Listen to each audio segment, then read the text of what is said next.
Well, it's part of the way, but there are at least three major problems with what the Prime Minister has announced today.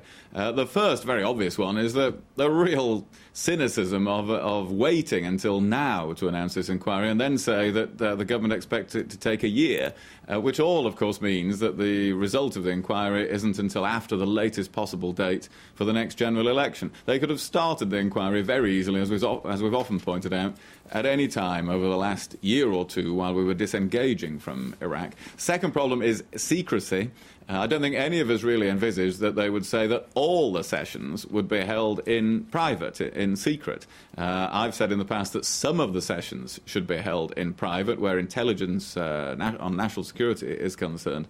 And I really do think they need to think again about that. And the third problem is the membership. There are no people on this inquiry with the personal experience of being either in government or in senior military positions, and that may make it difficult for them to interpret some of the information.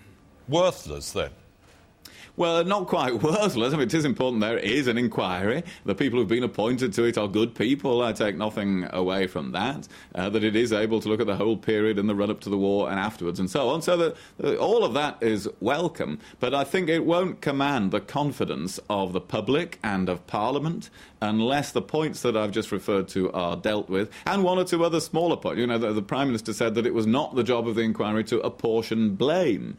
Well, surely it's up to the inquiry whether it wants to apportion blame. It must go on the evidence that it finds. If it wants to blame somebody for something, well, then it should be entitled to do so, and to make recommendations for the future, which it's not required to in the terms of reference that the government have put forward. So we will be asking the government to change some of the details of this inquiry.